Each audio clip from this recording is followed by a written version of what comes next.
What are we going to cover? I'm going to do everything I know about exec interviews in 15 minutes. And hopefully that'll be something you guys can transfer to your day-to-day as well. So this is the normal slide that I use to show all the cool things I've done in my career, all these different jobs. What I usually don't tell people, though, is kind of all the damage that went into that. So I've done about 10 executive interviews over the last 5 years. I don't know if that's normal or not. You guys, I won't put you on the spot. But I've done about 10. Out of that, I had 3 offers, 2 super painful, embarrassing rejections where I was like, I shouldn't even be in technology. And then two accepts, right? So Reddit and CPO of Looker. So I've learned a lot doing this, I think. I've learned enough that I can put a presentation together and share it with you guys. That's where I'm at. So what I want to cover is the maybe top 4 things that you guys need to remember. And some of this I think will be transferable to your day-to-day, other interviews you might do, even if you're not in the exec level. It's just good advice. So the first one, it's always been said, but you do not get executive jobs on LinkedIn. You actually don't really get any good jobs on LinkedIn. So I'm just telling you, I'm telling you for real. Once you get past a certain point in your career, you don't get good jobs off LinkedIn. And then don't go on Twitter and fucking complain about it.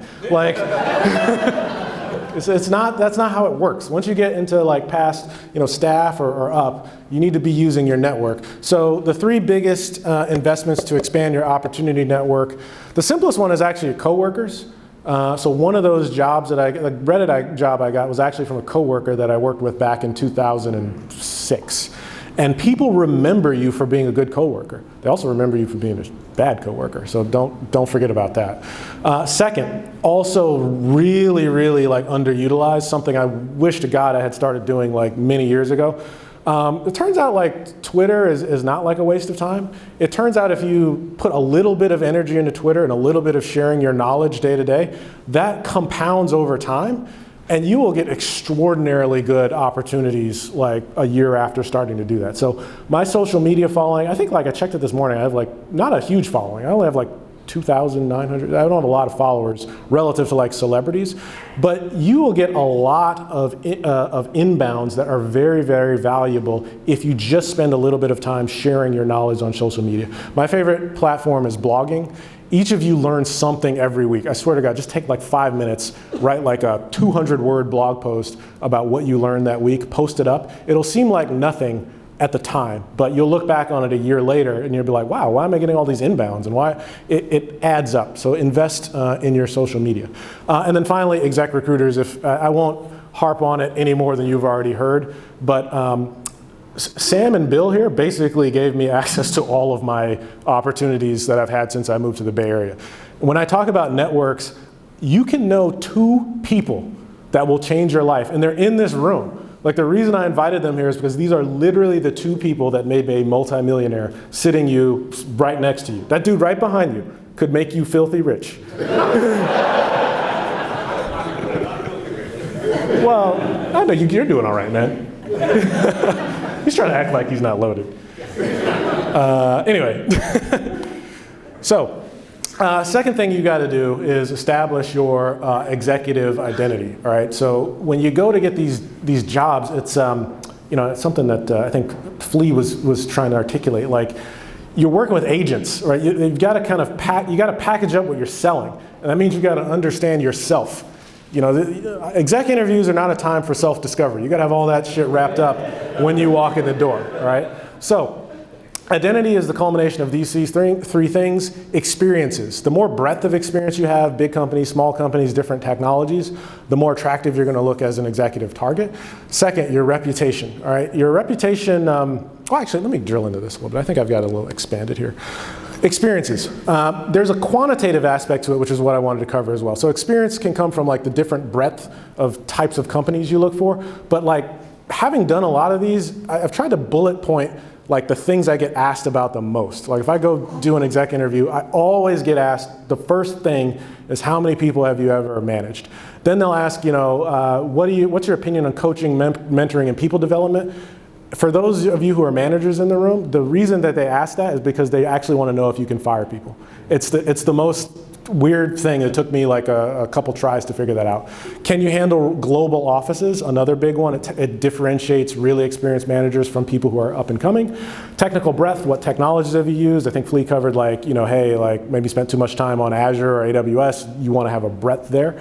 And then finally, partnering. So at a certain point in your career, your peers are no longer like other engineers. It's like, I spend almost all of my time with like the VP of sales and the VP of marketing. So when you describe yourself, like kind of keep these dimensions in mind, and how you answer, like people are gonna snap and make judgments on you, all right? So if you've never fired anyone and you say that, you will not get an exec job. I'll just tell you that right now.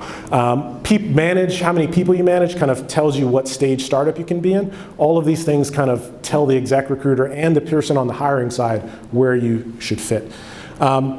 Reputation is another important aspect for your identity. A surprising amount of that comes from your public persona. I have met people that have made like wild personal judgments on me based on things I've liked on Twitter. So I try and like things that match my personality. The second thing is reference checks will like not happen in a way that you can control. The valley's not that big. And people ask around, like, so people will go and ask your former coworkers, and it won't be in any formal channel. It's going to be all like back channel stuff. So try and leave good impressions with people that you work with. Don't leave sour grapes in any event, because you never know. Like I've been in tech long enough to know that you never know who's going to end up being your boss, right? It's like you're in tech long enough. Your relationships are what matter in the long run. And then finally, your system. So this is something that Nickel was getting at. I think he used the word framework.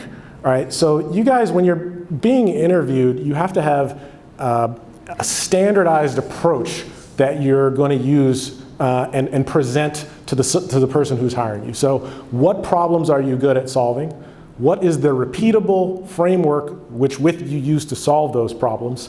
And then finally, like, do you have stories to back that up? Ideally, those stories are from multiple companies and not just one example. Now, this is all kind of hard to fit in your head, but when you're interviewing, this is what they're actually asking about, right? So all of this gets kind of summarized and like packaged into a one-sentence pitch that like the exec recruiter or anyone will use to get your name out there. Here's my pitch. Nick Caldwell is a minority executive known for strong execution and innovation, experience with big companies and startups, can manage team sizes up to 500, successful exits. Like that's basically me in a nutshell when people are trying to sell me. So I can see the exec recruiters out here smiling. Like, probably been on the phone like saying that. So when you're doing an interview, they're not interviewing you as a person. You're not going to be doing like whiteboard exercises when you go to do an exec interview. That stuff stops like when you get about, I guess, staff level. If you're in any meeting like at staff level and up and someone asks you to do a whiteboard coding exercise, you just walk out of the room. It's not,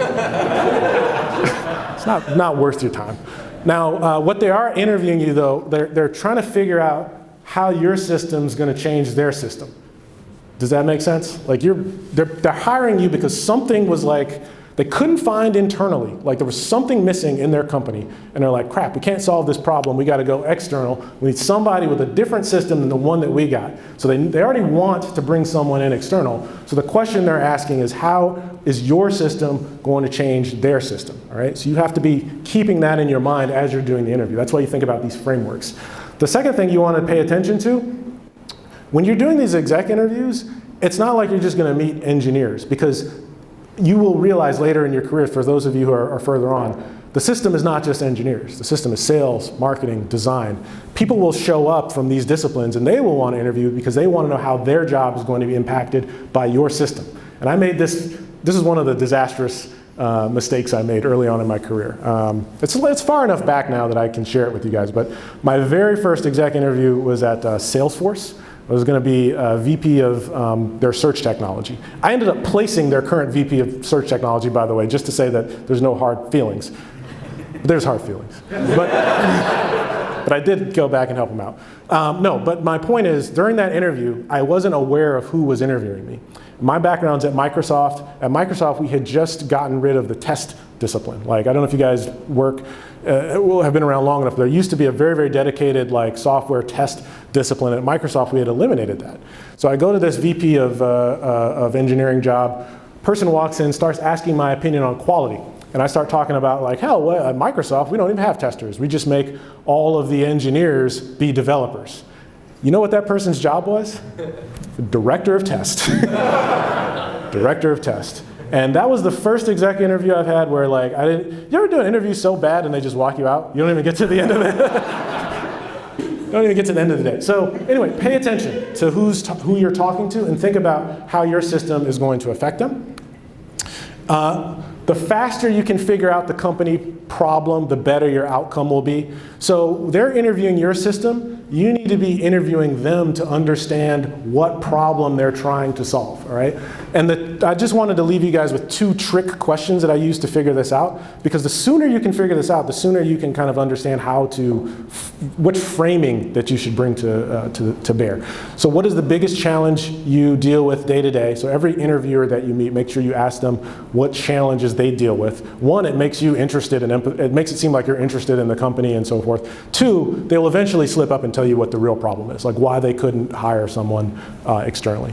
And then second, just be straightforward. What's the most important expectation for this role? And try and push the conversation past the platitudes that usually come up when people ask you this. It's not like all about people development. It's not all these awesome things. It's like, no, what really are you trying to solve by hiring an external executive? And press on that a little bit, and hopefully you'll get the right answer. All right? And then finally, I numbered this wrong, but number 5, this is, I think, universally true. If you guys have ever heard of like the term imposter syndrome, there's this idea that like, even though you're good, you don't realize how good you are. All right, I actually think that's okay. It means that like, you're pushing out of your comfort zone. But there's an even worse problem that I think affects people of color disproportionately. And I call it just happy to be here syndrome. And I think this is the #1 thing that stops people of color and underrepresented minorities from moving ahead. And I certainly was a victim of this, being at Microsoft for 15 years. And it's this idea. Like when I was trying to come up in tech, and I grew up in PG County, Maryland, my first job was at Microsoft. I was making $100,000 a year right out of the gate. This is 4 times more than my parents, like either of them. So I got into my mind like, shit, I can't lose this. And that resulted in me thinking, for many years, no matter what would be thrown at me, well, fuck, I'm just happy to be here because I'm making so much money. Working 14-hour days, no problem, just happy to be here. Asshole boss, not a big deal, just happy to be here. Opportunities sailing by me. Like, I grew up in a time when like Facebook and Google were coming up, but I was just happy to be at Microsoft, get my six-figure check. The thing I'm trying to tell you guys, this held me back from millions of dollars. The problem that I had was I thought the risks were much greater than they were. And I didn't understand how great the rewards were. That is the fundamental problem with just happy to be here syndrome. Because when you get yourself that first 6-figure job, what you don't understand is that there is no ceiling in tech. There is literally, I am a CPO right now. I make a lot of money. Even I have no idea what the ceiling is. As far as I can tell, there is no limit. So you kind of have to get out of this mentality that like, I'm happy to have this money, or I don't want to take a risk because I might have to spend more time at work. Like, there's lots of different reasons that all add up to fear, and that fear is causing you not to realize your full potential. So don't be a victim to just happy to be here syndrome, and if you see someone who is, try and inspire them not to be. That's it. Thanks. Protect your dreams. Now I want to bring